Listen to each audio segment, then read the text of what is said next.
السلام علیکم دوستوں، ایک بار پھر میرے چینل پر خوش آمدید۔ دوستوں، آج ہم ریویو کرنے والے ہیں ڈرامہ سیریل سکون کی آخری قسط کا۔ ڈرامہ سیریل سکون کی آخری قسط میں ہم نے دیکھا کہ اینا کے ابو اینا سے کہتے ہیں کہ میں سوچ رہا ہوں کہ آئمہ کے میڈیکل میں ایڈمیشن کی خوشی میں ایک دعوت رکھی جائے، تم حمدان کو بھی بلا لو۔ اینا کہتی ہے کہ وہ نہیں آئیں گے۔ ابو کہتے ہیں کہ میں بلاؤں گا تو ضرور آئے گا۔ اینا کہتی ہے کہ ابو کیا ضرورت ہے اسے بلانے کی اور خاندان والوں سے ملوانے کی جب یہ رشتہ ہی ختم ہو جائے گا۔ ابو پوچھتے ہیں کہ کیا تم یہ تعلق ختم کرنا چاہتی ہو؟ اینا کہتی ہے کہ میں تو واپس جانا چاہتی ہوں، مگر واپسی کے سارے راستے بند ہو چکے ہیں اور میری انا اس بات کی اجازت نہیں دیتی کہ میں اس رشتے کے لیے بھیک مانگوں۔ اینا کے ابو اسے سمجھاتے ہیں کہ بیٹا کچھ رشتوں میں اگر انا نہ ہو تو بہتر ہوتا ہے۔ اینا کہتی ہے کہ ابو آپ مجھ سے وعدہ کریں کہ آپ حمدان سے میری خوشیوں کے لیے بھیک نہیں مانگیں گے۔ دوسری طرف شانزے کے والدین حمدان کے گھر آتے ہیں اور اس سے معافی مانگتے ہیں۔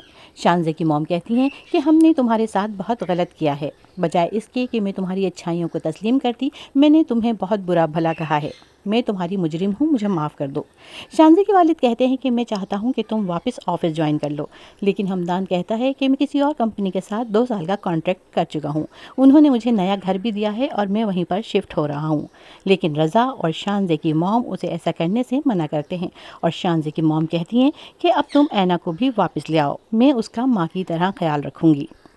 رضا حمدان سے معافی مانگنے کے بعد گھر جاتا ہے اور گھر جا کر اینا کو فون کرتا ہے اور کہتا ہے کہ مجھے جیتنے کی عادت ہے، مجھے لگا تھا کہ میں سب ٹھیک کر لوں گا، لیکن میں نے تمہاری آنکھوں میں حمدان کے لیے محبت دیکھ لی تھی۔ رضا اینا کو بتاتا ہے کہ شانزے حمدان سے رشتہ ختم کر کے US جا چکی ہے اور تمہیں اب دوبارہ مجھ سے کوئی شکایت نہیں ہوگی۔ آئمہ کے ابو نے آئمہ کے میڈیکل میں ایڈمیشن کی خوشی میں ایک دعوت رکھی ہے۔ ابو اینا سے کہتے ہیں کہ تم نے حمدان کو بلایا؟ اینا کہتی ہے کہ ابو شاید وہ نہ آ سکیں اور میں انہیں مجبور نہیں کر سکتی۔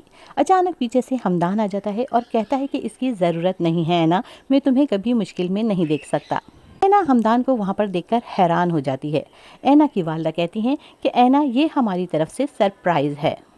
آئمہ اینا کو بتاتی ہے کہ حمدان بھائی نے مجھے پہلے ہی بتا دیا تھا کہ وہ تمہیں لینے آ رہے ہیں۔ اینا حمدان سے پوچھتی ہے کہ آپ واقعی مجھے لینے آئے ہیں؟ حمدان کہتا ہے کہ ہاں، میں تمہارے بغیر نہیں رہ سکتا۔ اینا کہتی ہے کہ حمدان سب کچھ بہت مشکل سے ٹھیک ہوا ہے، اب آپ میرے والدین کے جذبات سے مت کھیلیے گا۔ حمدان کہتا ہے کہ ایک نئی زندگی ہماری منتظر ہے اور اب ہماری زندگی میں کوئی مشکل نہیں آئے گی۔